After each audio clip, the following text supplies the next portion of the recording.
Hello hi friends, ఈరోజు నేను ఎండు మిరపకాయలు చింతపండు తోటి పచ్చడి నూరుతున్నా. ఈ రోట్లో టేస్ట్ బాగుంటుందండి. మిక్సీ కంటే ఈ రోట్లో చేస్తే టేస్ట్ బాగుంటుంది. చూడండి, ఇందులో నేను జీలకర్ర, మెంతులు, ఆవాలు వేసి నూరుతున్నానండి.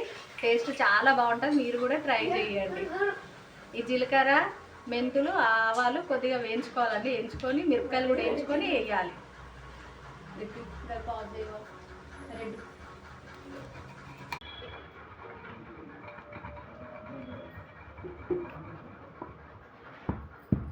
కొద్దిగా దూరం వెళ్ళాను.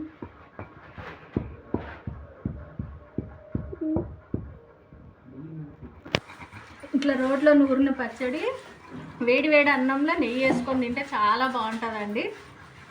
మీరు కూడా ట్రై చేసి చూడండి. చిన్నప్పుడు మేము చిన్నగా ఉన్నప్పుడు మా అమ్మమ్మ ఇట్లా చేసి చూపిస్తుండే. టేస్ట్ ఎంత బాగుంటుందండి. మా అమ్మమ్మ చేతితోటి చేస్తే ఇట్లా రోట్లో చాలా టేస్ట్ వస్తుంది. ఈ చింతపండు గుజ్జు అండి. చింతపండు కొద్దిగా పొయ్యి మీద కొన్ని నీళ్ళు పోసి ఇట్లా గుజ్జులాగా చేసుకున్నాను. ఇప్పుడు ఇలా రోట్లో వేసి ఇది కూడా దంచేస్తా.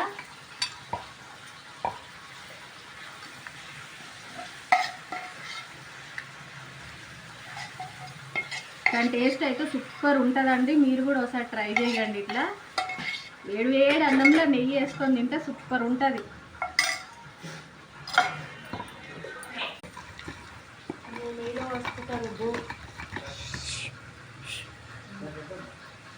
కొన్ని ఇవి చింతపండు నీళ్ళేనండి. కొన్ని నీళ్ళు పోసుకుంటా రుబ్బాలి. మెల్లగా రుబ్బాలండి, లేకపోతే చిల్లి కళ్ళల్లో పడుతుంది. కళ్ళు మండుతాయి బాగా. చిన్న పెళ్ళి కాకముందు చేసినండి ఇట్లా రోట్లో నూరడం. ఇప్పుడు చేయాలంటే చెమటలు ఆరిపోతున్నాయి నాకు.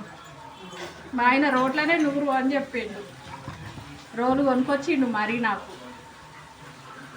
కొద్దిగా ఇది దొడ్డుప్పు వేసుకోవాలండి. దొడ్డుప్పు వేస్తేనే టేస్ట్ బాగుంటుంది.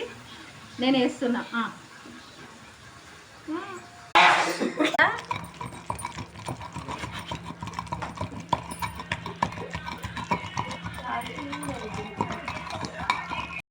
అయిపోయిందండి, మెత్తగా అయిపోయింది.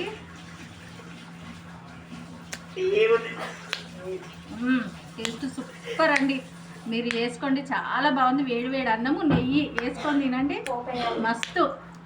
అవసరం ఉన్న వాళ్ళు పోపు వేసుకోండి, అవసరం లేదనుకుంటే ఇలానే తింటే టేస్ట్ చాలా బాగుంటుంది. పోపు వేసుకొని చింతపండు నూరింది వేసి ఇట్లా పోపులో కలిపి పెట్టాలండి కొద్దిసేపు.